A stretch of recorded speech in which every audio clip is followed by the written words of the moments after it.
નમસ્કાર ગુજરાત। આજના મુખ્ય સમાચારની અંદર ગુજરાતમાં ઠંડી તમામ રેકોર્ડ તોડશે। પરેશ ગોસ્વામીની નવી આગાહી સામે આવી છે। નવા વર્ષની ખેડૂતોને મળશે મોટી ભેટ। વગર વ્યાજે મળશે 2 લાખ રૂપિયા સુધીની લોન। સાથે રવિ સિઝનના ડિજિટલ ક્રોપ સર્વે શરૂ। આધાર કાર્ડ અને પાન કાર્ડ ધારકો આપે ધ્યાન। સ્માર્ટ વીજ મીટરને લઈને મહત્વપૂર્ણ સમાચાર। ડ્રાઇવિંગ લાયસન્સના નિયમો બદલાશે। મુખ્યમંત્રીનો સૌથી મોટો નિર્ણય। દેવા માફી અંગે સમાચાર। ચૂંટણી લઈને આવ્યા છે મોટા સમાચાર।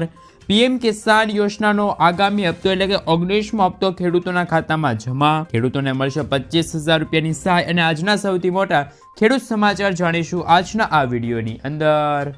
મિત્રો, દરેક સમાચાર દરેક માહિતી જણાવું એ પહેલાં ગુજરાતના જે પણ મિત્રો ચેનલ પર જો પહેલી વાર આવ્યા હોય તો મિત્રો ખાસ કરીને વિડીયોને એક લાઇક કરી ચેનલને સબસ્ક્રાઇબ કરવાનું ભૂલતા નહીં। સાથે આજનો આ વિડીયો છે જેને અંત સુધી જોતા રહેજો। મિત્રો, અત્યારના તાજા સમાચાર વિશે વાત કરીએ તો ગુજરાત વાસીઓ થઈ જાજો તૈયાર, કારણ કે હવે પડી શકે છે હાડ થીજાવતી ઠંડી। હાલ મિત્રો સમાચાર આવી રહ્યા છે કે હજુ પણ આગામી દિવસોમાં ઠંડીનું જોર વધી શકે છે। હવામાન નિષ્ણાત પરેશ ગોસ્વામીએ આગાહી કરી છે આ વખત ડિસેમ્બર મહિનાના અંતમાં ઠંડીના તમામ રેકોર્ડ તૂટશે। રાજ્યમાં ઠંડીનું જોર જામ્યું છે। છેલ્લા 4-5 દિવસથી ઠંડીમાં હાલ દિવસે ને દિવસે વધારો થઈ રહેલો જોવા મળી રહ્યો છે। ત્યારે મિત્રો હજુ પણ ઠંડી છે એ મિત્રો વધુ પડી શકે છે એવા સમાચાર સામે આવી રહ્યા છે। ને હજુ ઠંડીમાંથી રાહતના સમાચાર નથી મળી રહ્યા, કેમ કે ગુજરાતમાં જાણીતા હવામાન નિષ્ણાત એવા પરેશ ગોસ્વામીએ ફરી એકવાર ઠંડીની વચ્ચે માવઠાની આગાહી કરી છે। એટલું જ નહીં, આ વખતે રાજ્યમાં રેકોર્ડ તોડ ઠંડી પડવાની વાત કહી છે। હવામાન નિષ્ણાત પરેશ ગોસ્વામીએ આગાહી કરી છે કે આ વખતે ડિસેમ્બર મહિનાના અંતમાં ઠંડી તમામ રેકોર્ડ તોડશે અને જાન્યુઆરીમાં પણ તે સ્થિતિ યથાવત રહેશે। ખાસ વાત છે કે ડિસેમ્બરના અંત સુધીમાં કાતિલ ઠંડીનું મોજ ચાલુ રહેશે। મિત્રો, ત્યાર પછીના સમાચાર વિશે વાત કરીએ તો પીએમ કિસાન યોજનાના 19મા હપ્તા પહેલા ખેડૂત મિત્રો જાણી લેજો આ તમામ માહિતી, નહીંતર ખેડૂતોને નહીં મળે 19મો હપ્તો। ભારત સરકાર પણ દેશના ખેડૂતો માટે વિવિધ પ્રકારની યોજનાઓ ચલાવી રહી છે। દેશના કરોડો ખેડૂતોને આ યોજનાનો લાભ મળે છે। આજે પણ દેશના ઘણા ખેડૂતો ખેતી દ્વારા તેમની જરૂરિયાત પૂરી કરી શકતા નથી। દેશના આવા ખેડૂતોને ભારત સરકાર દ્વારા આર્થિક લાભ આપવામાં આવે છે। સરકારે વર્ષ 2019માં દેશના ખેડૂતો માટે પ્રધાનમંત્રી કિસાન સન્માન નિધિ યોજના શરૂ કરી હતી, જે અંતર્ગત દરેક ખેડૂતોને 6,000 રૂપિયા સહાય આપવામાં આવે છે। સરકાર 4 મહિનાના અંતરે ખેડૂતોના ખાતામાં 2,000 રૂપિયાનો હપ્તો મોકલે છે। અત્યાર સુધીમાં સરકાર દ્વારા આ યોજના હેઠળ 18 હપ્તા મોકલવામાં આવ્યા છે। 5 ઓક્ટોબરના રોજ પીએમ મોદીએ મહારાષ્ટ્રમાંથી 18મો હપ્તો ખેડૂતોના ખાતામાં જમા કરાવ્યો છે। 18મો હપ્તો રિલીઝ થયાના 2 મહિના વીતી ગયા છે। યોજના હેઠળ લાભ લેનારા કરોડો ખેડૂતો હવે 19મા હપ્તાની રાહ જોઈને બેઠા છે। માહિતી અનુસાર હાલમાં 19મો હપ્તો રિલીઝ થવાના હજુ 2 મહિનાનો સમય લાગી શકે છે। એટલે કે જે અંતર્ગત માહિતી મળી રહી છે કે અહેવાલો અનુસાર ફેબ્રુઆરી 2025માં કરોડો ખેડૂતોના ખાતામાં 19મો હપ્તો છે એ મિત્રો જમા થઈ શકે છે। પરંતુ આ વખતે કેટલાક ખેડૂતોના આ હપ્તા અટકી શકે છે। વાસ્તવમાં સરકારે ખેડૂતોને પહેલેથી જ માહિતી આપી હતી કે યોજના હેઠળ કેવાયસી કરાવવું જરૂરી છે। જે ખેડૂતોએ હજુ સુધી કેવાયસી પ્રક્રિયા પૂર્ણ કરી નથી તેમને આ યોજનાનો લાભ મળશે નહીં। તો તે ખેડૂતોને આગામી હપ્તો છે એ પણ અટકી શકે છે। તેથી આગામી હપ્તા બહાર પાડવામાં આવે તે પહેલા ખેડૂત મિત્રો કેવાયસી વેરિફિકેશન છે એ પૂરું કરવું અત્યારે આવશ્યક રહેશે। સમાચારની અંદર આગળ વધીએ તો સ્માર્ટ વીજ મીટરને લઈને મહત્વપૂર્ણ સમાચાર મળી રહ્યા છે। સ્માર્ટ વીજ મીટર લગાવવાનો નિર્ણય છે એ અત્યારે મરજિયાત કરી દેવામાં આવ્યો છે। આપ સૌ જાણો છો કે ગુજરાત સરકાર દ્વારા ઘરે ઘરે સ્માર્ટ વીજ મીટર લગાવવાનો નિર્ણય છે એ કરવામાં આવ્યો હતો અને ત્યાર પછી આ નિર્ણયનો ખૂબ જ વિરોધ થયો હતો અને ત્યાર પછી હવે સ્માર્ટ વીજ મીટર લગાવવાનું કે ના લગાવવું એ હવે ગ્રાહક ઉપર છે એ મિત્રો ડિપેન્ડ કરાશે। આ નિર્ણયને મરજિયાત કરી દેવામાં આવ્યો છે। ત્યારે નવા અને સોલારવાળા જે ઘરો છે એમની અંદર ફરજિયાતપણે સ્માર્ટ વીજ મીટરો છે એ લગાવવામાં આવી રહ્યા છે।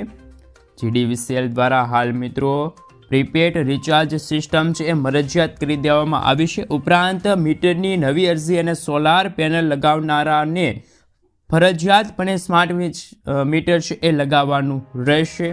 એટલે કે જ્યાં સોલાર પેનલ છે ત્યાં ફરજિયાતપણે સ્માર્ટ વીજ મીટર છે એ લગાવવામાં આવશે.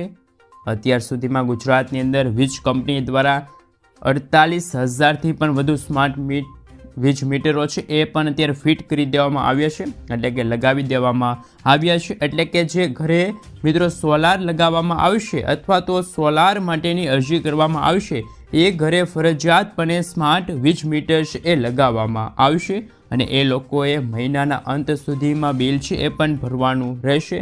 તો સ્માર્ટ વીજ મીટરને લઈને મહત્વપૂર્ણ સમાચાર કે હવે સ્માર્ટ વીજ મીટર લગાવવાનો નિર્ણય છે એ મરજિયાત કરી દેવામાં આવ્યો છે. મિત્રો ત્યાર પછીના સમાચાર વિશે વાત કરીએ તો 2025થી આરબીઆઈનો નવો નિયમ છે એ લાગુ થશે.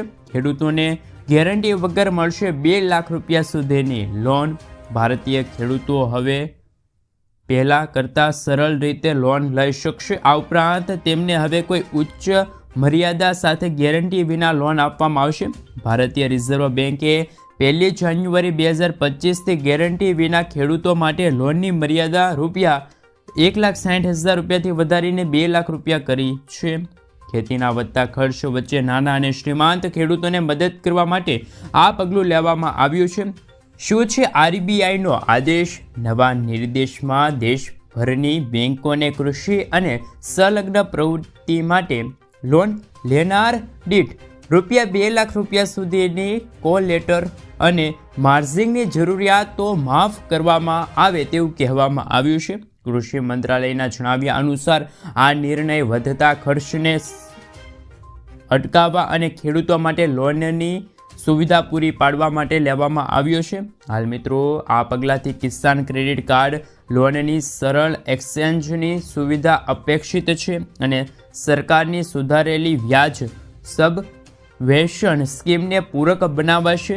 આ યોજના હેઠળ સરકાર 4%ના વ્યાજ દરે ખેડૂતોને 3 લાખ રૂપિયા સુધીની લોન છે આપે છે. સમાચારની અંદર આગળ વધીએ તો ડ્રાઇવિંગ લાયસન્સને લઈને મહત્વપૂર્ણ સમાચાર મળી રહ્યા છે. 1 જાન્યુઆરી 2025થી ડ્રાઇવિંગ લાયસન્સની સિસ્ટમ બદલાશે. ગુજરાતમાં ડ્રાઇવિંગ લાયસન્સ માટે સૌથી પહેલાં લર્નિંગ લાયસન્સ છે એ કઢાવવામાં આવતું હોય છે અને લર્નિંગ લાયસન્સ કઢાવવા માટે તમારે આરટીઓ કે આઈટીઆઈમાં ધક્કો છે એ ખાવો પડતો હોય છે, પરંતુ હવે ધક્કો છે એ ખાવો નહીં પડે.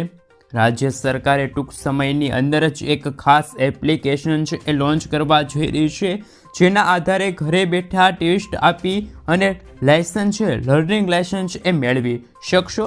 મિત્રો ખાસ કરીને 15થી લઈને 17 વર્ષના જે યુવાનો છે એ લર્નિંગ લાયસન્સ એ કઢાવતા હોય છે, તો આવા યુવાનોને ખાસ ફાયદો થશે. સરકાર દ્વારા એક એપ્લિકેશન છે અત્યારે તૈયાર કરવામાં આવી રહી છે, જે એપ્લિકેશન છે એ લોન્ચ કરવામાં આવશે અને એ એપ્લિકેશનના આધારે તમે ઘર બેઠા લર્નિંગ લાયસન્સ છે એ કઢાવી શકશો. સૌથી પહેલાં તમારે એપ્લિકેશન છે એ ડાઉનલોડ કરવાની રહેશે.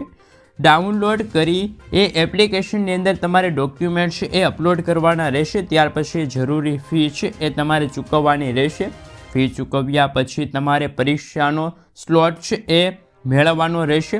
પરીક્ષાનો સ્લોટ મેળવ્યા પછી જે તમારે મોબાઈલ એપ્લિકેશન દ્વારા જે મોબાઈલની અંદર જે તમારે 15 પ્રશ્નોના જવાબ છે એ આપવાના રહેશે. ત્યાર પછી જ ટેસ્ટ છે એ આપવાની રહેશે. એ ટેસ્ટ આપી દેશો, એ ટેસ્ટ તમે ક્વોલિફાય કરી દેશો, ત્યાર પછી તમે ઓનલાઈન જ તમારા મોબાઈલ દ્વારા લર્નિંગ લાયસન્સ એ મેળવી શકશો. સરકાર ટૂંક સમયમાં આવી એપ્લિકેશન છે એ મિત્રો લોન્ચ કરવાની છે અને 1 જાન્યુઆરી 2025થી જ આ એપ્લિકેશન છે એ લોન્ચ થઈ શકે છે. એ અંતર્ગત નિયમ છે એટલે કે જે આ લર્નિંગ લાયસન્સના નિયમો છે એ બદલાઈ જશે. એ અંતર્ગત હવે તમે લર્નિંગ લાયસન્સ છે એ પણ ઘરે બેઠા મેળવી શકો છો. ત્યાર પછી મિત્રો સમાચારની અંદર આગળ વધીએ તો ગુજરાતના દરેક રિક્ષા ચાલકો ધ્યાન આપે, કારણ કે 1 જાન્યુઆરી 2025થી તમારી પાસે તમારી રિક્ષાની અંદર ફરજિયાતપણે મીટર છે એ હોવું જરૂરી છે. મિત્રો રિક્ષા ચાલકોની વારંવાર ફરિયાદ છે એ મિત્રો ગ્રાહકો દ્વારા પોલીસ વિભાગ મથકે છે એ કરવામાં આવતી હતી. રિક્ષા ચાલકો છે એ મન ફાવે એવું ભાડું વસૂલી રહ્યા છે, જેના કારણે પોલીસ વિભાગે મહત્વપૂર્ણ નિર્ણય લીધો છે અને એમને કહ્યું છે કે 1 જાન્યુઆરી 2025 પછી દરેક રિક્ષાની અંદર ફરજિયાતપણે મીટર છે એ હોવું જરૂરી છે અને જે રીતે રિક્ષાની અંદર મીટર નહીં હોય એમને પકડવામાં આવશે, એમને દંડ પણ ફટકારવામાં આવશે. તો 1 જાન્યુઆરી 2025 પછી દરેક રિક્ષાની અંદર મીટર છે એ ફરજિયાતપણે લાગેલું હોવું જરૂરી છે. અને મહત્વપૂર્ણ માહિતી તમને એ જણાવી દઈએ કે સૌથી પહેલાં આ અમદાવાદ જિલ્લાની અંદર આ નિયમ છે લાગુ થશે અને ત્યાર પછી જે બીજા મોટા સિટીઓ છે, વડોદરા છે, રાજકોટ છે, સુરત છે, ગાંધીનગર છે, આવા સિટીઓની અંદર પણ આ નિયમ છે એ હવે શરૂ થઈ શકે છે. 1 જાન્યુઆરી 2025થી જ દરેક રિક્ષાની અંદર મીટર હોવું ફરજિયાત બનશે. સમાચારની અંદર આગળ વધીએ તો હાલ વર્ષ 2025ની અંદર સ્થાનિક સ્વરાજની ચૂંટણી છે એ મિત્રો જાહેર થવાની છે. સંભવિત કહીએ તો જાન્યુઆરી અથવા તો ફેબ્રુઆરી મહિનાની અંદર સ્થાનિક સ્વરાજની ચૂંટણી છે એ આવી શકે છે, જેમની અંદર ખાસ કરીને ગ્રામ્ય પંચાયતની અંદર ચૂંટણી આવવાની છે અને આ ચૂંટણી માટેની તારીખો છે પણ ચાલુ થઈ ગઈ છે અને આ માટે અધિકારીઓ છે એટલે કે પંચાયતની ચૂંટણી માટે રાજ્યમાં 94 ચૂંટણી અધિકાર અને મદદનીશ ચૂંટણી અધિકારીઓ છે એમને પણ નિયુક્ત કરવાનો આદેશ છે એ જાહેર કરવામાં આવ્યો છે. ગુજરાતની અંદર વર્ષ 2025ની અંદર શરૂઆતમાં એટલે કે જાન્યુઆરી મહિનાની અંદર અથવા તો ફેબ્રુઆરી મહિનાની અંદર સ્થાનિક સ્વરાજની ચૂંટણી છે એ મિત્રો આવશે, જેમાં ખાસ કરીને ગામની અંદર જે સરપંચ બનવાના છે એમની ચૂંટણી આવી રહી છે. ગ્રામ્ય પંચાયતની ચૂંટણી છે એ જાહેર થવાની છે. બીજા તબક્કાની અંદર ચૂંટણી બાકી હતી એ ચૂંટણી છે હવે 2025ની અંદર આવશે. મિત્રો ત્યાર પછીના સમાચાર વિશે વાત કરીએ તો હાલ સૌથી મોટા સમાચાર સામે આવી રહ્યા છે. રવિ સિઝનના ડિજિટલ ક્રોપ સર્વેનો પ્રારંભ શરૂ થઈ ગયો છે. ગુજરાતમાં આગામી 45 દિવસ દરમિયાન રાજ્યના 18,000 ગામોના આશરે 1 કરોડથી વધારે ખેતીલાયક પ્લોટનો સર્વે કરાશે, જેમાં ભારત સરકાર દ્વારા વર્ષ 2024-25થી દેશના તમામ રાજ્યોમાં ડિજિટલ ક્રોપ સર્વેની શરૂઆત કરવામાં આવશે. જેના ભાગરૂપે ગુજરાતમાં ખરીફ સિઝન 2024-25 અંતર્ગત ડિજિટલ ક્રોપ સર્વે અંતર્ગત 25 ઓક્ટોબરના રોજ પૂર્ણ કરવામાં આવ્યો હતો. હાલ મિત્રો હવે રવિ સિઝનની શરૂઆત થતાં રાજ્યના 33 જિલ્લાના તમામ ખેતર માટે રવિ 2024-25 ડિજિટલ ક્રોપ સર્વેની કામગીરી હાથ ધરવામાં આવશે. ખાસ કે મિત્રો 15 ડિસેમ્બરથી જ રાજ્યભરમાં 45 દિવસ સુધી તે ગ્રામ્ય લેવલે પસંદ કરેલ સર્વેયર દ્વારા ખાસ મિત્રો ડિજિટલ ક્રોપ સર્વે કરવામાં આવશે, જે અંતર્ગત રાજ્યના 33 જિલ્લાના 18,464 ગામોનો આ તમામ ખેતીલાયક વિસ્તારમાં આશરે 1 કરોડથી વધારે સર્વે પ્લોટ છે એને આવરી લેવામાં આવશે. હાલ તો મિત્રો આ ડિજિટલ ક્રોપ સર્વેના લીધે હવે આગામી એટલે કે અગાઉ મહેસૂલ વિભાગ દ્વારા પાણીપત્ર નમૂના 12ની નોંધણી કરવામાં આવી હતી, જે પૂરેપૂરી થતી ન હતી. જે ડિજિટલ ક્રોપ સર્વે થકી જે તે સર્વે નંબર ડિજિટલાઇઝેશન ક્રોપ સર્વે થતાં 100% પાણીપત્રક નમૂના 12માં નોંધણી થશે, જેથી નમૂના 12માં પાકની નોંધણી બાબતે ખેડૂતોને વધુ છે મિત્રો સરળતા રહેશે.